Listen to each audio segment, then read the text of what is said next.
You know, yeah, we're talking about recovery, right? When do you want to train every day, or do you want to train every 3 days? Because if you're doing 3 a day and your third session consists of 42 runs up and down the pitch, I'll tell you what, you ain't getting an awful lot out of anybody the following day.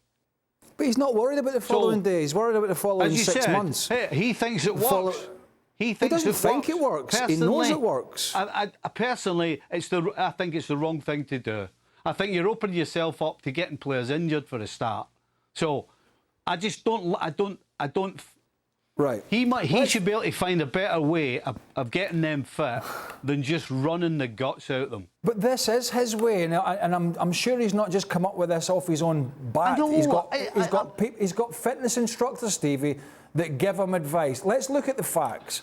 When he went into Inter, when he went into I don't disagree. I don't disagree that his methods work. Well, I have never disagreed with your point that his methods work. I disagree that that's how he goes about it, because you don't need to do that. I wouldn't, as a player, respect it for somebody just to run the guts out of me. Yes, I expect to be worked hard, but I do not expect the guy just to take the mickey and run me till I'm on my knees and somebody needs to carry me to my bed. I don't call that proper training. I don't think that's the case. I mean, he was super successful at Juventus, and the players didn't jump ship on him because he was, maybe one or two, but he was there for years and he built a bit of a legacy there in Turin. And then you look at the progress each team have made. Inter were fourth when he went in with 69 points. The next year they finished second with 82. The next year they won with 91. So there's a gradual progress. The same at Chelsea. They were all right. They were a better team than that, but they finished 10th. But the squad were in a bit of disarray. There's always a gradual progress, and he's a big guy in fitness.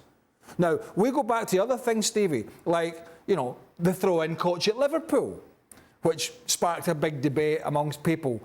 And people thought, this is daft. But Jurgen Klopp doesn't think it's daft to have a throw-in coach. Antonio Conte doesn't think it's daft That's a completely different thing. Well, no, it's not. It's a completely different thing. It's not. It's a manager's view. It's a completely different thing. He's overstepping his boundaries by running the players to the spewing and they can't stand. Hey, please tell me how that is a good idea. Listen. Please tell me.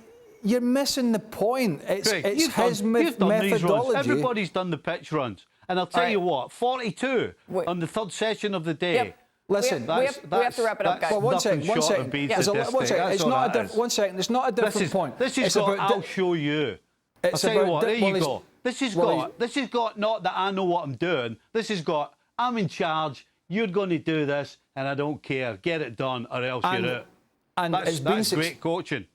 And it's been successful.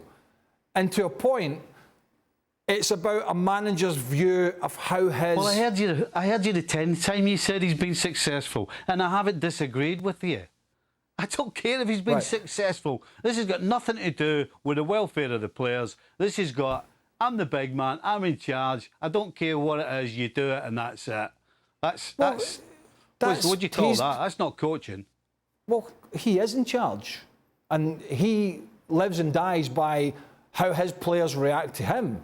It's just how different managers do it differently. As I say, we'll go back to the Liverpool thing. It's not running the players, but when somebody tells you there's a throw-in coach, most people go, what? But Jurgen Klopp, one of the most successful coaches, thinks that this team needs it. Yep. Now, whether we agree or not... Throwing coaching and running the guts out of them's got nothing to do with each other. But it's a philosophy. Nothing to do with each other. It's a philosophy to try and make your team better. And Antonio Conte thinks the fitness aspect of his teams make his teams have an extra edge and are better. It's a different way of looking at it. We have to wrap it up, guys. You'll have a chance. You'll have a chance to talk more. This is running the guts out of people just to show who's in charge. That's a great way to run things, isn't it? Thanks so much for watching ESPN on YouTube. And for more sports highlights and analysis, be sure to download the ESPN app. And for premium content and live streaming, subscribe to ESPN Plus.